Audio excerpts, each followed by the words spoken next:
నమస్తే, welcome to Telugu రాజ్యం. నేను సిరి. అఖండ 2 ఈ సినిమా కోసం బాలయ్య ఫ్యాన్స్ అయితే తెగెదురు చూశారు. కాకపోతే అనూహ్యంగా అనుకోని పరిస్థితులలో అంటే ఫినాన్స్ సమస్యల వల్ల ఆగిపోయింది. రోజు రిలీజ్ కాలేదని చెప్పేసి కొన్ని వార్తలు అయితే వినిపిస్తున్నాయి. అసలు అఖండ 2 రిలీజ్ కాకపోవడానికి గల కారణాలు ఏంటి, దాని వెనకాల పెద్ద స్టోరీ ఉందని చెప్పేసి కూడా ఒకంత వార్తలు అయితే వస్తున్నాయి. మరి దీంట్లో ఎంతవరకు వాస్తవం ఉంది, అసలు ఏం జరిగిందనే అంశాన్ని మనకు వివరించడానికి మనతో పాటు ఉన్నారు ప్రముఖ సినీ రాజకీయ విశ్లేషకులు భరద్వాజ్ గారు. నమస్కారం సార్. నమస్తే సార్. ఇప్పుడు చూస్తే బాలయ్య గారి సినిమా అఖండ ఎంత ప్రభంజనం సృష్టించిందో చూసాము. మరి అఖండ 2 రిలీజ్కి మాత్రం ఇంకా ప్రీమియర్స్ పడతాయన్న టైంలో వాళ్ళు సారీ చెప్పేసి షో ఆగిపోయిందని చెప్పేసి వాళ్ళు ఒకటి ప్రకటన విడుదల చేశారు. అండ్ ఈరోజు రిలీజ్ అయింది అనుకున్నారు, ఈరోజు కూడా అవ్వలేదు. సో ఏంటి సార్ అసలు ఏం జరిగింది? అంటే ఈ సినిమాకి సంబంధించిన ఆర్థిక కష్టాలు ఉన్నాయి, కోర్టు గొడవలు ఉన్నాయి.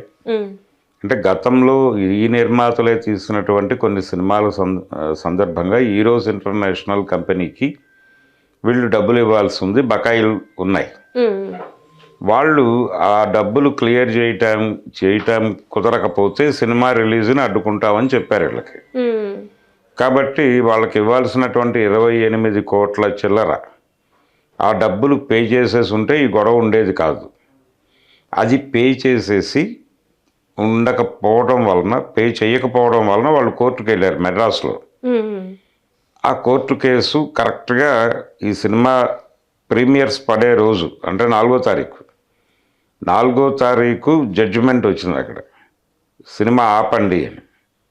దాంతో ఆగింది. అయితే ఓజీ టైంలో కూడా ఎవరో కోర్టుకు వెళ్ళారు. అంటే ఈ ప్రభుత్వాలు ప్రైస్ హైక్ గురించి ఎందుకు ప్రోత్సహిస్తున్నాయి సినిమాలని అనే ఒక ఆయన ఎవరో కోర్టుకు వెళ్ళాడు. అయినప్పటికీ సినిమా రిలీజ్ అయిపోయింది. అది కూడా ఆగిపోతుందేమో అనుకున్నారు, కానీ సినిమా రిలీజ్ అయిపోయింది. అలాగే జరుగుతుంది ఇది కూడా అనుకున్నారు. మెడ్రాస్ కోర్టులో కేసు నడుస్తోంది అని తెలిసినప్పటికీ పర్లేదులే, ఏదో పద్ధతిలో సినిమా రిలీజ్ అయిపోతుంది అనుకున్నారు అందరూ. కానీ సినిమా రిలీజ్ కాలేదు. కాకపోవడానికి కారణం ఏంటంటే, ఒకటి కోర్టు నిర్ణయం, రెండో గొడవ ఇక్కడ లోకల్ ఫైనాన్షియర్స్ కూడా క్లియర్ చేయలేదు. ఇది దాదాపు 70 కోట్లు అనేది తేలుతోంది. ఇప్పుడు ఈ 70 కోట్లు ఆ డబ్బులు కలిపితే దాదాపుగా 100 కోట్లు బయట నుంచి తెచ్చినట్టుగా అర్థమవుతోంది. అయితే ఇక్కడ రెమ్యూనరేషన్స్ ఏమిటి ఈ సినిమాకి అనేది చూస్తే, బోయపాటికి, బాలకృష్ణకి, తమన్కి ఇచ్చినటువంటి రెమ్యూనరేషన్సే 100 కోట్లు ఉన్నాయి. అంటే బోయపాటికి 35, బాలకృష్ణ గారికి 45, తమన్కి 8-9 ఈ క్యాలిక్యులేషన్లో పెడితే 100 కోట్లు వీళ్ళ బడ్జెట్కి అయిపోయింది. ఇప్పుడు ఆ డబ్బులు వెనక్కి ఇచ్చేస్తాం అంటున్నారు వాళ్ళు. బాలకృష్ణ గారు అంటున్నారు. బాలకృష్ణ గారు అంటున్నాడు, బోయపాటి కూడా అన్నాడు అన్నమాట. కాబట్టి డబ్బులు వెనక్కి వచ్చేస్తే కొంతవరకు క్లియర్ అవుతుంది అనేది అభిప్రాయం. అయితే క్లియర్ అవటానికి అవకాశం, నిన్నంతా అదే జరిగింది చర్చలు దిల్ రాజు గారి ఆఫీస్లో. రాత్రి పొద్దుపోయే వరకు నడిచినాయి చర్చలు, కానీ అది సాల్వ్ కాల. అంటే క్యాష్ పట్టుకొచ్చి ఇవ్వాలి, హార్డ్ క్యాష్ అంత డబ్బులు ఎవరి దగ్గర ఉంటాయి. కాబట్టి అది అలా హోల్డ్ అయింది. డబ్బులు ఇవ్వటానికి అయితే సిద్ధపడ్డారు. మెడ్రాస్ కేసు క్లియర్ అయిపోయింది. మెడ్రాస్ కేసు వాళ్ళకి డబ్బులు పే చేస్తారు, అయిపోయింది. కానీ లోకల్ ఫైనాన్సర్స్కి పే చేయాలి. అది కూడా అయిపోతుంది, పెద్ద ఇష్యూ ఏం కాదు. అంటే ఆ మేరకు హామీలు దొరికాయి కాబట్టి డబ్బులు ఇచ్చేసి బయటపడతారు. కానీ రిలీజ్ డేట్కి సంబంధించి బాలకృష్ణ గారికి ముహూర్తాల గొడవ ఉంది. ఆయన ఇప్పుడు ముహూర్తం పెడతాడు, ఆ ముహూర్తానికి రిలీజ్ చేయాలి సినిమాని. కాబట్టి ఈరోజు రిలీజ్ అవుతుంది అని నిన్న అనుకున్నారు, అవ్వలేదు. ఈ రెండో వైపు డిస్ట్రిబ్యూటర్లు అంటే బయ్యర్స్ గొడవ ఏంటంటే, వీకెండ్ అయిపోయింది. ఇప్పుడు వీకెండ్ ఈరోజు రిలీజ్ చేసినా కానీ రేపు మాత్రమే. అవును సార్. అంటే ఈరోజు ప్రీమియర్స్ పడితే రేపు మాత్రమే దక్కుతుంది వాళ్ళకి, ఆ తర్వాతది దక్కదు.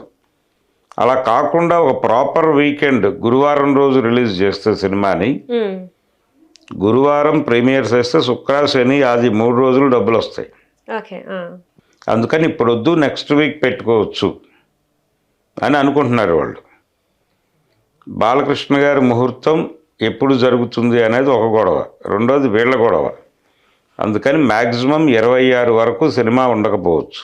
క్రిస్మస్కి కూడా కష్టమే అంటారు సినిమా.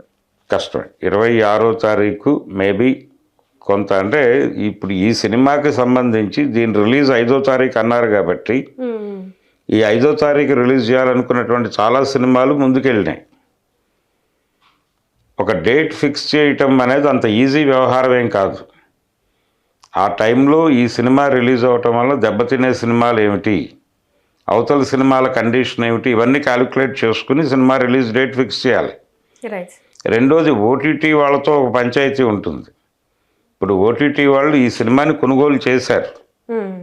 చేసిన వాళ్ళ గొడవ ఏంటి, వాళ్ళు జనవరి సంక్రాంతి టైంలో ఈ సినిమాని ఓటీటీలో రిలీజ్ చేయడానికి సిద్ధంగా ఉన్నారు. కాబట్టి ఇది ఎట్టి పరిస్థితుల్లోనూ డిసెంబర్లో రిలీజ్ అయి తీరాలి. జనవరికి వెళ్ళడానికి అవకాశమే లేదు. అంటే ఇప్పుడు ప్రతిసారి మనం చూసుకున్నట్టయితే సార్, కొన్ని ఇయర్స్ నుంచి చూసుకుంటే సంక్రాంతి బరిలో బాలకృష్ణ గారి సినిమాలు ఉంటాయి. సో మరి ఇది అప్పటికి జంప్ అవుతుందేమో అని చెప్పేసి కూడా కొంతమంది మాట్లాడుతున్నారు. కానీ ఆల్రెడీ సంక్రాంతి బరిలో చాలా పెద్ద సినిమాలు ఉన్నాయి. మరి వెళ్ళి అక్కడ ఆ ప్లేస్లో ఉంటుందా, లేకపోతే ఈ డిసెంబర్లో మీరు అంటున్నారు అవ్వదు అంటున్నారు, ఎలా ఉండబోతుంది సార్? అంటే డిసెంబర్లో రిలీజ్ చేసి తీరక తప్పని పరిస్థితి. ఓటీటీ వాళ్ళు ఆల్రెడీ ఫిక్స్ అయిపోయి ఉన్నారు, వాళ్ళు క్యాలెండర్ వేసేసుకున్నారు. అంటే ఇప్పుడు ఏ సినిమా రిలీజ్ అయినా సరే ఓటీటీ వాళ్ళ క్యాలెండర్ ప్రకారమే సినిమా రిలీజులు పెట్టుకోక తప్పని పరిస్థితి. అందుకని అఖండ సినిమాకి సంబంధించి డిసెంబర్లో రిలీజ్ చేసేయండి, మేము పండక్కి దానిలో రిలీజ్ చేసుకుంటాం అంటున్నారు వాళ్ళు. వీళ్ళు పండక్కి పెడితే వాళ్ళు షెడ్యూల్ చేసుకోవాలి, మళ్ళీ రీషెడ్యూల్ అవుతుంది. అది మళ్ళీ నెక్స్ట్ సీజన్ ఎప్పుడు అని చూస్తారు వాళ్ళు.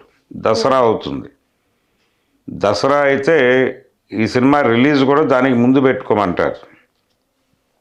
ఇక అలా పోస్ట్పోన్ అయిపోతూ వెళ్ళిపోతుంది. అందుకని ఈ గొడవ కంటే కూడా డిసెంబర్లో రిలీజ్ చేసేస్తే బయ్యర్లతో గొడవ ఉండదు. ఓటీటీ వాడు జనవరిలో రిలీజ్ చేసుకోవడానికి ఇబ్బంది ఉండదు. అందుకని డిసెంబర్ రిలీజ్ గురించే ప్రయత్నం చేస్తున్నారు. మ్యాక్సిమం నిన్న రిలీజ్ అయిపోయి ఉంటే అయిపోయేది. నిన్న కాలేదు కాబట్టి నెక్స్ట్ వీక్ అయినా అవగొట్టాలి. కానీ మధ్యలో ఈ టెక్నికల్ వ్యవహారాల మధ్యలో బాలకృష్ణ గారి ముహూర్తం గొడవ ఉంది. ఆయన ఏ రోజును ముహూర్తంగా ఫిక్స్ చేస్తారో తెలియదు. అందుకని 26 వరకు ఈ సినిమా రిలీజ్ అవ్వకపోవచ్చు అనే అభిప్రాయం అయితే ఇండస్ట్రీలో ఉంది ఇప్పుడు.